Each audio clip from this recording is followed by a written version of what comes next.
Welcome to smart जीकेमा तपाईँहरू सबैलाई स्वागत छ। आजको यस भिडियोमा एडीबीएल लेभल 4 र 5 जीके तयारी अन्तर्गत सेट 9 लिएर उपस्थित भएकी छु। मेरो नाम हो श्रद्धा श्रेष्ठजा र स्मार्ट जीके नेपालको पहिलो र नम्बर 1 अनलाइन इन्स्टिट्युटमा विभिन्न अनलाइन तयारी कक्षाहरू सञ्चालन भइरहेका छन्।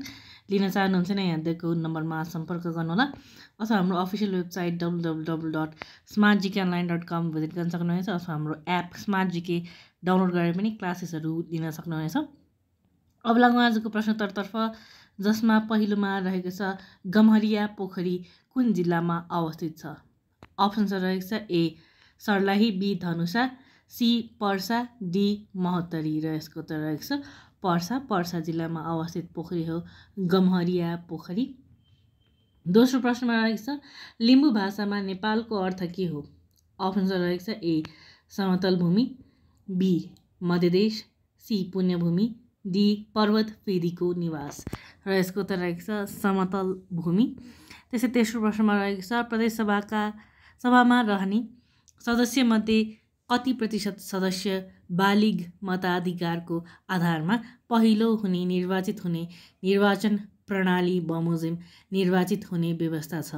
अप्सन्सहरू रहेको छ ए 40%, बी 60%, सी 30%, डी 70% र यसको उत्तर रहेको छ 60%।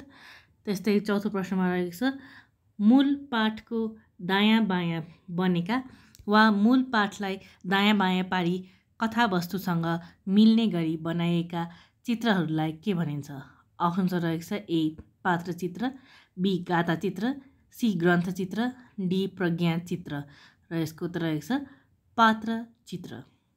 पाँचौँ प्रश्नमा रहेको छ नेपालको प्राचीन काल विक्रम सम्वत 1040 देखि 1549 सालसम्म रहेको प्रमाण कुन अभिलेखमा पाइन्छ।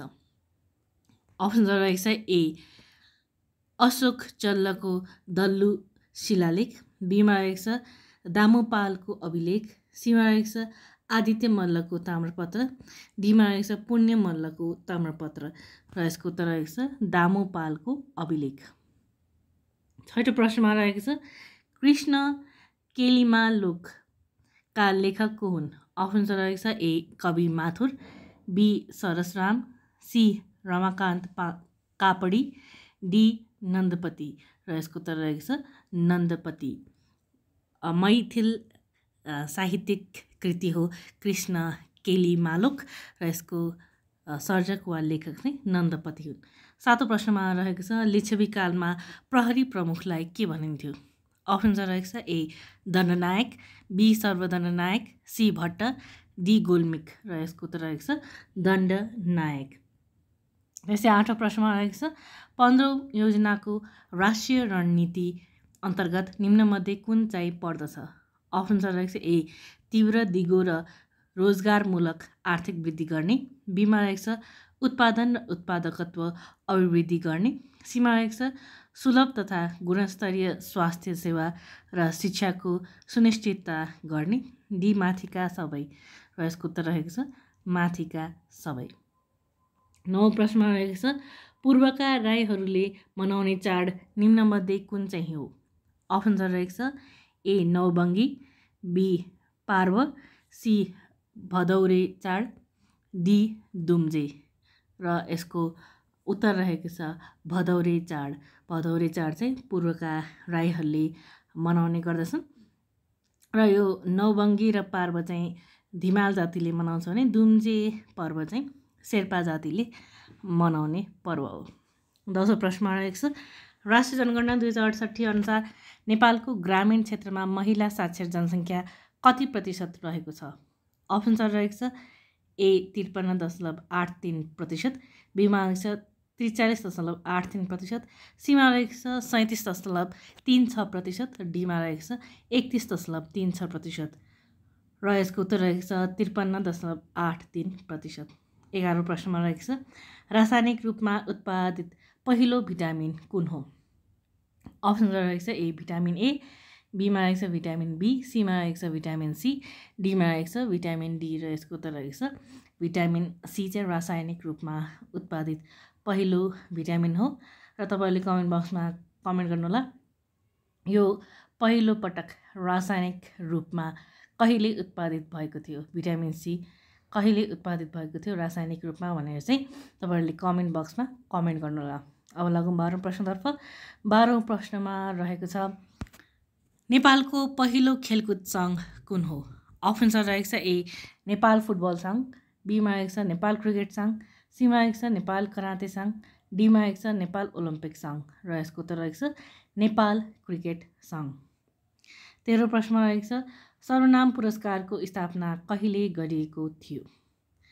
अप्सनमा रहेको छ ए विक्रम सम्वत 2039, बीमा रहेको छ विक्रम सम्वत 2042, सीमा रहेको छ विक्रम सम्वत 2045, डीमा रहेको छ विक्रम सम्वत 2049 र यसको उत्तर रहेको छ विक्रम सम्वत 2039 सालमा चाहिँ सर्वनाम पुरस्कारको स्थापना भएको हो।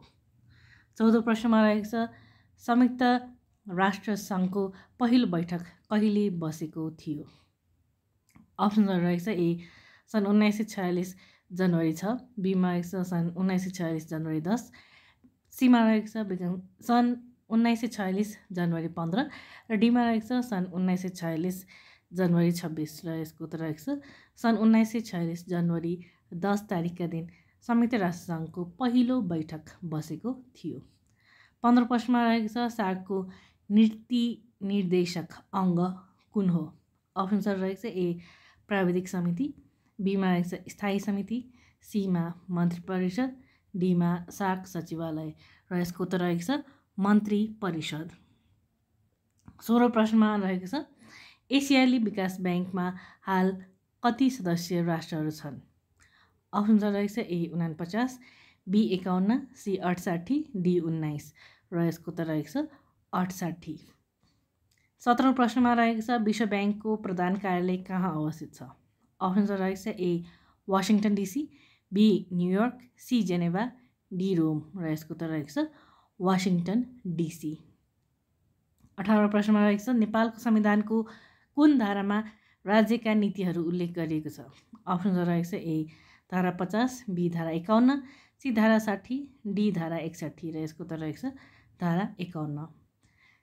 त्यसै ब्याङ्किङ क्षेत्रमा प्रयोग हुने जिडिआरको पुरा रूप के हो? अप्सनमा रहेको छ ए जेनरल डाटा रेट, बीमा रहेको छ गोल्ड डिपोजिटरी रिसिप्ट, सीमा रहेको छ ग्रस डोमेस्टिक रेट र डीमा रहेको छ ग्लोबल डिपोजिटरी रिसिप्ट र यसको उत्तर रहेको छ डी ग्लोबल डिपोजिटरी रिसिप्ट हो जिडिआरको पुरा रूप। त्यस्तै 20औं प्रश्नमा रहेको छ नेपाल राष्ट्र ब्याङ्क ऐन 2058 अनुसार नेपाल सरकार मन्त्री परिषदले गभर्नरको नियुक्ति गर्न गठित सिफारिस समितिको अध्यक्षमा को रहने व्यवस्था गरिएको छ? अप्सनमा रहेको छ ए अर्थमन्त्री, बी प्रधान न्यायाधीश, सी अर्थ मन्त्रालयको सचिव, डी न्यायाधीश र यसको उत्तर रहेको छ अर्थमन्त्री। 21औं प्रश्न रहेको छ कम्पनी ऐन 2063 अनुसार तोकिएको समयभित्र दर्ता नभएमा कार्यालयले प्रस्तावित कम्पनीलाई कति दिनभित्र कारणसहितको जानकारी दिनुपर्नेछ? अप्सनमा रहेको छ ए 1 दिन, बी 3 दिन, सी 7 दिन, डी 15 दिन र यसको उत्तर रहेको छ 3 दिन। त्यस्तै ब्याङ्क तथा वित्तीय संस्था सम्बन्धी ऐन 2073 अनुसार ब्याङ्क वा वित्तीय संस्थाले कुनै धितोपत्र व्यवसायी संस्था मार्फत धितोपत्र कारोबार गर्ने सम्बन्धमा गरेको सम्झौताको 1 प्रति त्यस्तो सम्झौता भएको मितिले कति दिनभित्र राष्ट्र ब्याङ्क समक्ष बुझाउनु पर्नेछ? अप्सनमा रहेको छ ए 3 दिन, बी 5 दिन, सी 7 दिन, डी 15 दिन र यसको उत्तर रहेको छ 7 दिन।